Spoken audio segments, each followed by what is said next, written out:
Hi, Aaron. How you doing, Rick? You right? I'm all right. Almost Christmas time. Yeah, let's do it. It's been 2 years since we've been working together. That's true. We're recording this on the 22nd of December 2023, and we're going to look at three games. You have reached the 1,000 rating level, which was your goal, but now you have set yourself a goal. Well, you talk about your Yeah, goal. a mini goal of getting to 1100, so an extra 100 points. Obviously going up and down by Easter. So, going back to the basics, learning my fundamentals, and getting better really all round. Yeah, exactly. Okay, well, great. So we're doing three games as we agreed. There will be three losses. Of course, we're showing a lot of your losses. I have to commend you for it that you want to discuss your losses. You learn a Yeah, lot more from losses than from wins, but for viewers, we have to say that you have a lot of great wins as well, and some very nice wins where you completely you're a very good attacker and you like to attack, you like to go for the opponent's king, and there's many games where you well crush your opponent within 20 moves. It'd be checkmate somewhere on G7. yeah. Um, yeah, That checkmate, that game I showed you the other day where the pawn was, I think it was on F6, and then I just brought the queen in, and it was when I said we don't get paid for overtime. yeah, that one. Yeah, that was a nice one. Exactly. Okay, but we're going to look at three losses. The best Yeah, study material. You sent me the games, and I've analyzed them. You two games with white and one game with black. Let's go. Let's get into it. In this game, you were black. You played Mindang 24, where the rating of 1010, yeah, 1010, and your rating when this game was played was 961. You now and then fall below 1000, then you get above 1000 again. So you're hovering around that 1000 rating level. And let's see yeah, what happened in this game. It's played on the 19th of December 2023, so 3 days before we record this video. Your opponent opened with the e-pawn. Most of your players of your level opened with the e-pawn. You responded in a classical way. Knight f3, knight c6, and d4. Do you know the name of this opening, Aaron? is it Scotch? This is the Scotch, yeah. And I think we looked at Scotch before, and in some of those games, if I remember correctly, you're allowed d5, and you got a very cramped position. So I said, take in the center. That's the main line, and Yeah, that's what you did in this game. Just to quickly show you the main line, normally white recaptures, and then you play bishop c5. You're going to put some pressure on that knight on d4, bishop e3, and then the strange-looking move, queen f6 is the main move here. Again, yeah, putting a lot of pressure on that knight. Normally, I give out to you if you put a queen on f6, but in this line, it's the main move, and the knight will be developed to e7 in the Scotch. But okay, your opponent yeah, did not take on d4. You play bishop c4, so temporarily uh, sacrificing a pawn. Of course, he can always take it later. It's still attacked twice and only defended once. You played knight f6, developing move. Um, you have to know theory-wise, this move invites e5, kicking that knight. It's protected by the knight on f3. And then the main move here, and that's a surprising one, is d5, counter-attacking the bishop. So that's right. one to remember in your data bank. There's other moves as well, but this is the main line. Um, But okay. can I ask, in that position, if he takes the knight and then I take the bishop, but then he takes another pawn, then I'm down a pawn. Like, what do you think of that? This is the first time I'm seeing this. Really, what do you think? Well, are you down a pawn? What is your next move here? Oh yeah, so I take back with the bishop. Yeah, and if you do a body count, you're up a pawn and not down a pawn. Right. Okay. This is good for black. And of course, you Yeah. have a hole on your king side, but your king is still on the 8. You're up a pawn. This is good for black. Yeah. Yeah. So after Okay. e5, d5, he should not take on f6. Um, you also should remember that you have the en passant option here now. Yeah. Um, but I'm quickly look at the main line. What white normally plays here. What do the grandmasters play? I'm just quickly checking my database. The main move here is bishop b5. Almost exclusively bishop b5 is played. And then you save your knight with knight e4. And this is about equal. But we're going deep into theory of the Scotch now, which is probably not the best use of our time, but that would be Yeah. the main line. and this is okay for both white and black. Okay, in the game, after knight f6, he did not push e5. He played bishop g5. And you played the most, because that's also a theoretical move, not a main line, but it is still a theory. And indeed, you have to kick that bishop straight away. I guess this would be an unpleasant threat, pinning the knight. So you kick the bishop. Yeah. And he also played the best move, because normally you want to keep the pin, but that's not great because you're going to kick the bishop again, and then that pawn is hanging. You just take central pawn. So that's why white probably decided to take on f6. You take with the queen, of course. He castled, and he still has not captured that pawn. He's still a pawn up temporarily, but he probably can take that pawn whenever he wants. You play bishop d6, and I've highlighted the bishop on c8 in yellow. Why did I do that? Because it blocks the pawn on d7. Yeah. And of course, if you want to, you always can. If your plan is to develop the bishop that way, that is fine. But yeah, you don't really. You want to harmoniously complete your development. So probably the bishop d6 is not the best square. Yeah. So maybe no. c5, b4. Yeah, exactly. Bishop c5, bishop b4. Which would you recommend here? b4. I was thinking bishop c5. At least that would protect the pawn, and that will give him a bit of more trouble to get that pawn back. But it's maybe not very active there. Yeah, or bishop b4. That's also okay. It's at the moment not attacking anything. But it's stopping the rook to go there. So yeah, bishop b4 maybe. Yeah, and black is fine, and then you can complete your development. Yeah. But no big harm, no big problem. Bishop d6 is just is not a bad move. He played c3, and now he's really sacrificing a pawn because we expected him to take back on d4 or try to take back on d4, but now you could have taken on c3. You didn't do that, and knight takes c3, and now you're just a pawn up. And that was an option here. But instead you castled, and now he took on d4. So he has promoted, let's say, his c pawn to a d pawn. He got an extra central pawn. So that is a little success for white from a positional point of view. Yeah. And yeah, you could have, if you had taken on c3 yourself, then you would have made sure that pawn did not get promoted to a central pawn. Small things we're talking about so far. The game has been quite good. And just talking about some small things. You played queen f4 here. Yeah. I know my students. I know you had your eye on h2. I'm sure you did. For the moment, it's that the knight is covering it, but that's that's fair. Yeah, that's why you play queen f4. Yeah. Yeah. Okay.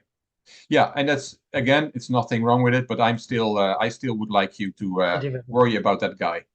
Yeah. You need to play with all your pieces. Everybody at the party. Okay. Knight c3. He also needs to play with all his pieces. Bishop b4. Knight d5, attacking the queen. And can you take something for free here? Yeah, the pawn on e4 with the queen. Yeah, you can, but maybe you saw this because then he has knight takes c7, and you have to play rook b8, and it becomes very messy. Probably okay for both players, but maybe that's why you went back to d6 to make sure the knight would not take on c7. Yeah. Do you remember this moment at all? I know it's 3 days ago. Yeah. Whenever I see a knight move, I try and move the attacking piece, the queen, to a spot where it defends the other piece as well. Yeah. Okay. Yeah. Yeah. Of course, knight's also attacking the bishop, but the bishop is also protected by the knight, so that piece is not in danger. But at least he won't crash in on c7 now. Yeah. He played knight takes b4. He swaps the piece there. You took with the queen, attacking the b pawn. So he played b3, and you played d6. I'm happy, and the bishop is also happy. Yeah. h3, and you played rook e8, knight back to d2. And can you take something for free now after knight d2, which is a bad move? Yeah, pawn d4. Yeah, Thank you very much. I'll take your central pawn that you had done a lot of work with to get it there. C3 and c takes d4, and now you just drop that pawn for nothing really. Yeah, because in some of my games now, what I'm noticing smaller things is, attackers versus defenders. Let's say there's a bishop, and as soon as they advance a pawn, blocking the bishop, they've just lost a defender. Yeah, So yeah, yeah, exactly. Knight d2 is a bad move. Where's that knight going anyway? It's not going to jump from d2 anywhere. Probably the best move for white is to play the knight to f3, but it was already on that square. So knight d2 is a lemon. Yeah, your opponents at 1000 and also 1100 level and also 1200 level, they will drop pieces. So always good to scan around the board to see if you can take stuff for free, which you do a lot, by the way, but not in this moment. You play bishop e6, and that is a bad one. Do you remember what happened here? no. He played d5, and that is a simple fork. Oh Yeah. yeah.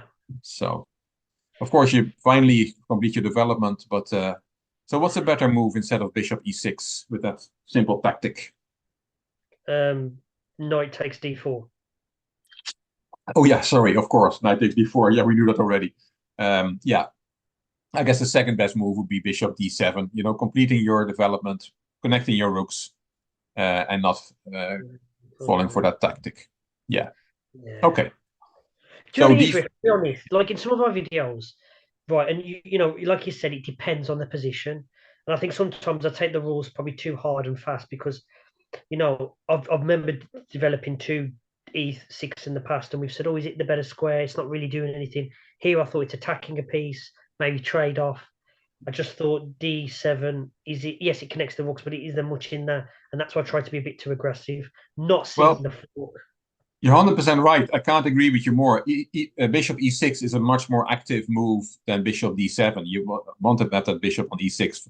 From a strategic point of view, I can't agree with you more. But unfortunately, chess is such a tactical game that it also has to be tactically sound. And it's just unfortunate that your pieces are set this way, that d5 is a fork. But I agree with you from a strategic point of view. What you said, it makes perfect sense. And I think I'm But trying to learn now when this goes here, move that here, but not quite there, and forget that there. That's the exception. There's a lot of that involved as well, which it is, and yeah, it is. Yeah, it is. Chess is a difficult game. yeah, Yeah. Okay. So he played d5. You took. yeah. He took with the bishop. Queen c5. He's now a piece up, of course. Queen f3 with a threat on f7. So the threat is queen takes f7, picking up another pawn. What is the best way to play? What's the best move here to play? Rook f8. You played rook f8, yeah. And I was thinking, what about rook e7? And if you look at it again, which one do you Right. think is a bit better? Your suggestion. Because It defends because we can double the rooks. Maybe there's probably potential for that. Um, Obviously, it's more active. A rook lift may it eliminates an extra rook lift move. yeah. That's all I can think of. Well, you said it all exactly. And again, it's small things. It is not that suddenly you're gonna improve your position an awful lot. But rook f8, yeah, is behind. Is a bit more passive. Yeah. So rook e7 at least needs to be considered. Rook fc1, attacking the queen, and you drop back with your queen. Knight c4, attacking the queen again, and you went back to c5. It's playing a little bit with fire because you're standing in the Discovered. Yeah, it could be discovered attack. discovered. Yeah. Yeah. And this is the thing as well. It's like as soon as the rook moved over, my mind went discovered possible attack.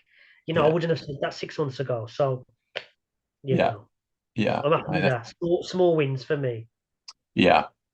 So I guess put your queen on a6 or b5 would be instinctively, your knight queen is attacked, you have to play it. But to play it in the firing line is maybe, if you can avoid it, Yeah. put it on a square. So he did the discovered attack, but he did it on b2. So not a very powerful. That knight is not doing much there. So And instead of saving your queen, for example, queen b6, you went for the counter-attack, knight d4, counter-attacking his queen. You're trying to muddy the waters, make things a bit more tricky, which is good when you're a piece down. You have to throw some spanners in the works. Yeah. He saved his queen, queen e3. And now you lost the plot a bit because you've probably forgot that, yes, he saved his queen, but your queen is still attacked. And you need to play the queen to safety, but you play c6.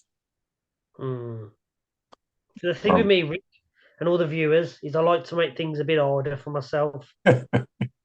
Yeah, and of course, we're looking at a bad game now. 3 bad games, but you lost 3 of them. And there's a lot of very good chess that you play, and I enjoy watching your quick attacking games. But yeah, this was a bad one. So he took the queen, of course. D takes c5. Now you just a lot of material down.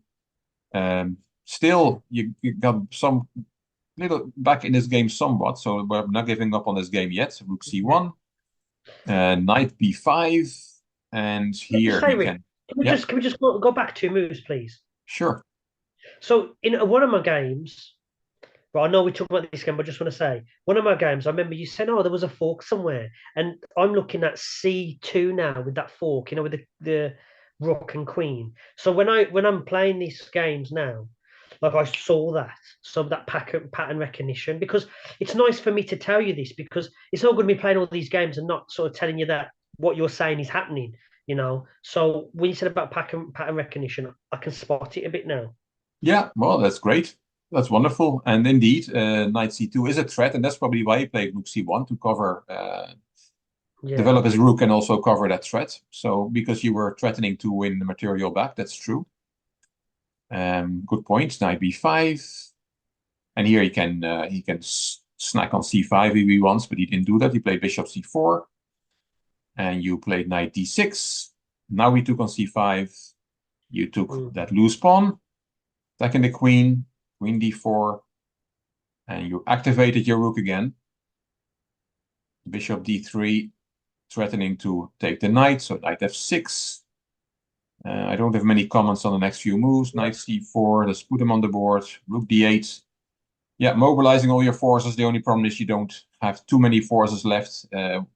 White has a lot of extra material. Queen c3, saving the queen. Knight d5, keep attacking his pieces. Queen b2, knight f4, double attacking that bishop.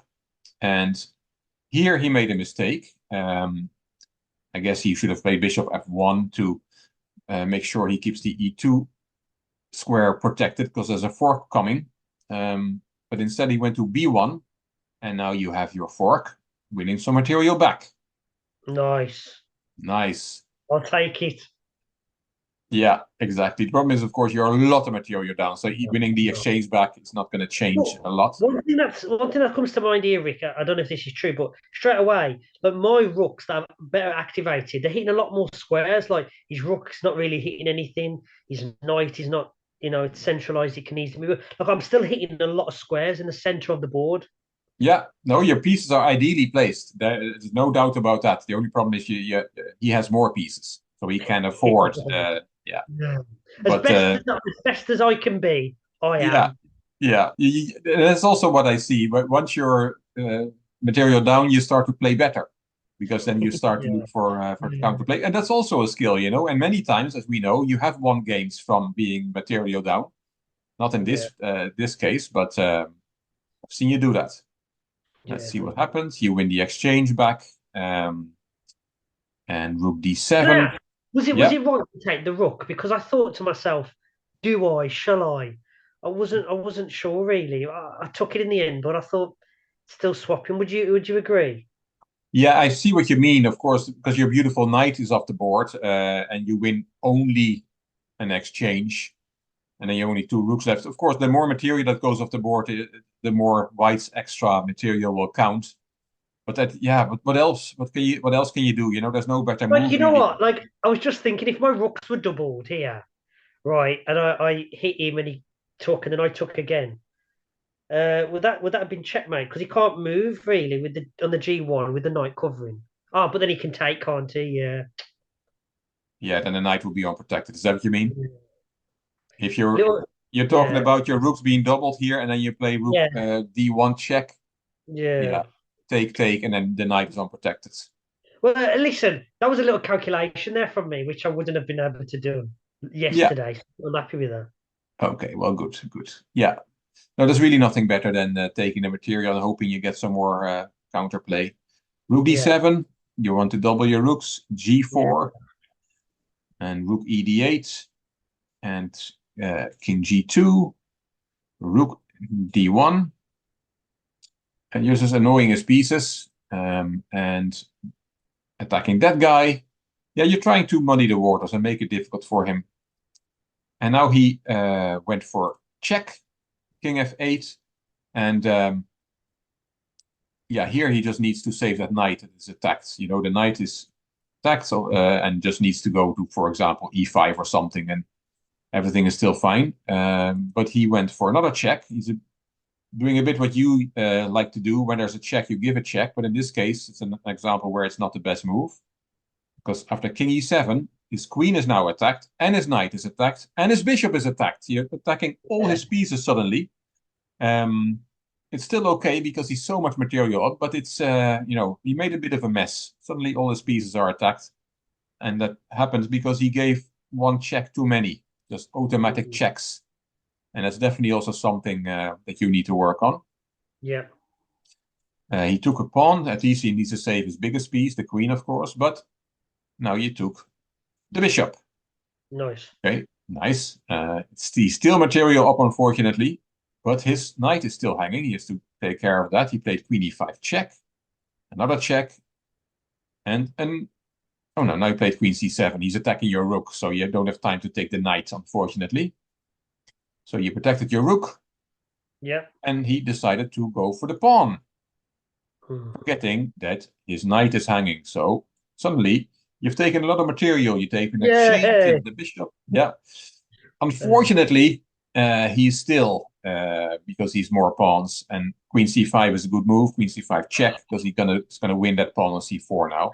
well, my big question here is I hear a lot about, oh, two rooks are quite valuable against the queen, and that's why I put this forward. It's the first time. What do you reckon of two rooks? Forget the pawns. I mean, just the queen and two rooks. Oh yeah, two rooks are probably stronger than the queen because they can protect each other. Yeah. But you said forget the pawns. The thing is, yeah, in this case, the pawns make the difference. But Yeah. in general, queen is two rooks are very good against the queen. Yeah, depends on the position, but Hmm. in general, the queens are well. No, rook is about five, worth 5 pawns. Queen is about 9, so two rooks would be 10 against 9 if you want to take it really simply. Yeah. But okay, unfortunately, he wins that c4 pawn, and he's now just 2 pawns up. But of course, if he's going to drop some pawns, if he drops more material, because he has shedded a lot of material, then you'd be back in the game. Yeah. Um, and here, what is white threatening? To take the pawn on c6. Exactly. And you don't have many pawns left, so you might as well try to hang on to them. What is the way to defend the pawn? Rook c8. Yeah. What is a more active way to defend the pawn?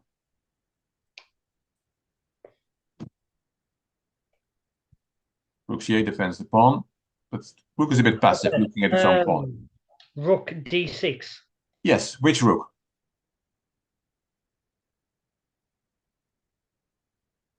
D1. Okay, yeah. It's they're both fine. Rook d1 to d6 or d8 to d6. Yeah, you keep your rooks. I like it more than rook c8 because the rooks at least keep each other protected and are on an open file. So that's why I prefer rook d6 over rook c8. Do you understand that? Does that make sense? So repeat that, sorry. In this position, you want to protect your pawn, so you have to choose between rook c8 or one of the rooks to d6. Yes. And then I'd say I would have a preference for rook d6, one of the two rooks, because you keep your rooks protected and you have them both on an open file. Right. With rook Yes. c8, you put your rook in Behind a the passive pawn. position behind the pawn, Yeah. and they're not protecting each other. And they're looking at the center as well. Exactly. Yeah. Yeah. Makes sense? Yeah. Yeah. Okay. So you play rook d4, attacking the queen, and unfortunately he just took another pawn. And now he's 3 pawns up, and that's a bit too much, especially because Mm. those queenside pawns are connected past pawns. So let's see what happens. You attack you now. You played rook d6, queen c1, and you just keep And annoying his a pieces. move, a move later. See, it's one thing even the fundamentals or rooks behind past pawns or rooks this and rooks that, but it's a different thing to apply. You've got to get burnt so many times to understand. Yeah, that's true. Yeah, So like reading exactly. the theory, how to drive a car, but you've actually got to drive the car for a while. So yeah, no, this is brilliant. Yeah, thank you. Yeah, and these also things that if you analyze the game with an engine, they won't point out to you that rook c8 would be inferior to rook d6 as we just saw because white is winning anyway. But yeah, that's why we do these sessions, I guess. And now, Yes. yeah, you drop another pawn. Your rook is nicely protecting that guy, but you decided to attack the queen again. It's almost like giving checks, let me attack the queen. Check I on the was just, queen. I think I was lost, and Yeah. I didn't want to resign, so I carried on, and Okay. then I did. Fair enough. Fair enough. So he took that pawn, and now it's 4 pawns up. So now let's just see how the game finished. There's not so much. Oh yeah, There's and a this yeah. this uh, fails because he has now a double attack. Do you remember the double attack he played now? Uh, does he give a check to C G5 and then I move to H8 and then he goes to F6? He went to G5, Oh yeah, G5, right, yeah. I but knew it not was to on go to the F6. Not to go to F6 later. After King A7, what did he do? he took my rook on D8. Exactly. It's a double attack. It's just a simple double attack that he played. And I of thought course, he took the rook on B2 for some reason. okay, That's no, he why I didn't. said that. Yeah, no, yeah. He, no, the rook on he took rook Yeah. on d8. You stack the pawn, queen h4 check, king g7. Well, he can play whatever he wants, really. Yeah, Um, we've seen enough, haven't we, now of this? yeah, I just want to show for the viewers how the game finished. a6, king f8, a7. Oh yeah, he played a7, but there's also a nice mating one that white could have played. Do you see it? Waiting one here.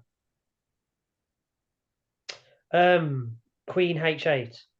Queen h8 is checkmate. That would have been nice. But of course, he played a7, protected by the queen, and it was checkmate 1 move later. Okay, well, good fighting game. Pity that you lost material in the opening, but you fought like a lion. You were just too much material down to make it into a real game. And to be honest, Rick, like from where I started in the game, not started, sorry, in the middle, when he started beating me to where we ended up before the pawns, it wasn't a bad fight back, really. It was a good fight back. It was a good fight back, and yeah, in this position shows how good the fight back was when he um, played this queen h8 check, bad move, king e7, because all his pieces are now hanging. Your rook is attacking the bishop, your pawn is attacking the knight, your rook is attacking his queen. Suddenly all his pieces. So you have achieved something. It's just too much material down to make it to be able to get And completely. these are players that are over the 1,000 as well. So this is what my future looks like. Exactly. Yeah. Yeah. Feel a bit more confident. Anything else on this game? No, thank you. Just thanks for the feedback. You're welcome.